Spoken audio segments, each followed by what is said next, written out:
DD academy के तरफ से आप सभी का स्वागत है। देखिए, ये बहुत ही कॉमन सवाल है और सारे एग्जाम में इस तरह के सवाल आते हैं, सिक्कों के हिसाब आते हैं, आप भी जानते हैं।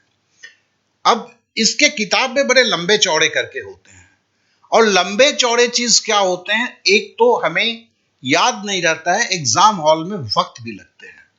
तो चलिए क्यों ना इसे हम छोटे में करना सीखें और नेचुरल वे में करना सीखें, किसी तरह की ट्रिक्स का इस्तेमाल भी ना किए, क्योंकि ट्रिक्स भी तो एग्जाम हॉल में याद नहीं रहते हैं। तो चलिए इसे करके देखते हैं। तो सबसे पहला जो है सवाल जो था उसे फिर से एक बार देख लेते हैं। बोला गया है एक बैग में 216 रुपए हैं, जिसमें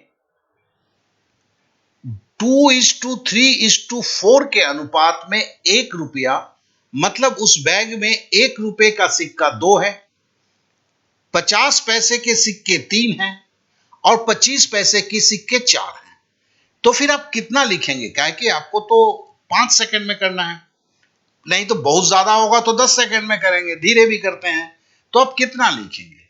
तो चलिए उस पर पहले बात कर लेते हैं। हमने लिखा देखो 2:1.5:1, मतलब अगर 1 रुपए का सिक्का है तो 2 सिक्के में क्या हो जाएगा? 2 रुपया हो जाएगा। 50 पैसे का सिक्का है और 3 सिक्का होगा तो क्या होगा? 1.5 रुपया हो जाएगा।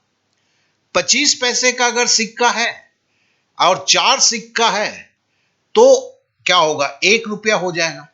अब देखिए कि बीच में एक दशमलव आ गया है। सबसे पहला है कि ऐसे स्थिति में जब दशमलव आ जाता है तो हटाना है। और आप जानते हैं कि 15 दूनी 30 होता है, मतलब इसको 2 से अगर गुना कर देंगे तो ये 3 हो जाएगा। तो हम चलिए, अब एक को तो गुना हम नहीं कर सकते, सबको 2 से गुना करना है। तो 2 से गुना करते हैं तो क्या लिखेंगे? 4:3:2। क्यों? देखिए 2 को 2 से गुना किया 4 हुआ, 15 मतलब 1.5 है, मतलब 15 पकड़िए। इसको गुना करेंगे तो 1.5 का दुगुना क्या होगा? 3 होगा, 1 का दुगुना 2 होगा। तो हम बोल सकते हैं 9 भाग में, ये क्या है? 4:3:2। इसको जब भाग में या पार्ट में बोल सकते हैं तो बोलते हैं कि कुल 9 भाग है, ठीक है। उसमें 25 पैसे के सिक्के कितने हैं? 2 भाग हैं। तो 216 रुपए में आपके 25 पैसे के सिक्के कितने भाग होंगे?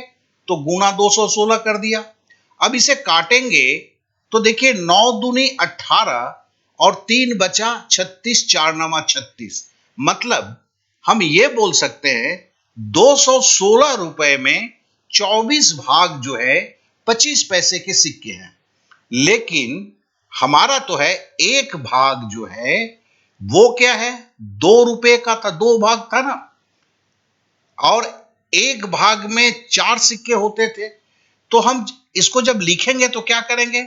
चूंकि 24 भाग में 2 भाग था इसलिए 24 गुना 2, और 1 रुपए में 4 सिक्के होते हैं तो गुना 4। तो 4 दूनी 8। अब 8 को अगर 24 से गुना करते हैं, 8 चौके 32 का 2 हाथ में रहा 3, 8 दूनी 16 और 3 19, तो बराबर 192। तो फिर क्या हो गया? 25 पैसे के जो सिक्के हैं उनकी संख्या क्या होगी? तो आपको अब समझ में आ गया कि 25 पैसे के सिक्के जो है, बेसिकली 25 पैसे के सिक्के जो होंगे वो 48 होंगे और 48 रुपए के होंगे, और उसकी वैल्यू जो मतलब 48 रुपए होंगे, और 48 रुपए के सिक्के कितने होंगे? 192 सिक्के होंगे। तो आपसे हमें यह कहना है कि देखिए हर दिन 7 बजे हम इस तरह के वीडियो को आपके पास लाया करेंगे हर दिन, और ये आसान तरीका है करने का। इसको आप अगर अपने पास क्या कहते हैं, एक जगह जमा करते हैं, तो फिर ऐसे बहुत सारे सवाल होंगे अगले 2 महीने में, 60-70। अगर इस तरह के आपके सवालों को आसानी से करने के तरीके आपके पास आ जाते हैं तो ये आपके लिए बहुत बड़ी शक्ति बन जाएगा। तो अगर आपने सब्सक्राइब नहीं किया है दोस्त, तो अवश्य मुझे सब्सक्राइब करेंगे, बेल बटन को दबाएंगे, जिससे कि हर दिन शाम को 7 बजे आपके पास भी नोटिफिकेशन आ जाए और इस तरह के 2-3 मिनट में एक सवाल को आप सीख लेते हैं और इसे अपने कॉपी पे नोट करके रख लेते हैं, और इस तरह से ये आपकी एक ताकत बन जाती है आप कोई भी एग्जाम दे रहे हैं वो आपके लिए काफी ज्यादा मददगार हो जाएगा। तो चलिए कल के अगले वीडियो में मिलेंगे, कल ठीक शाम 7 बजे।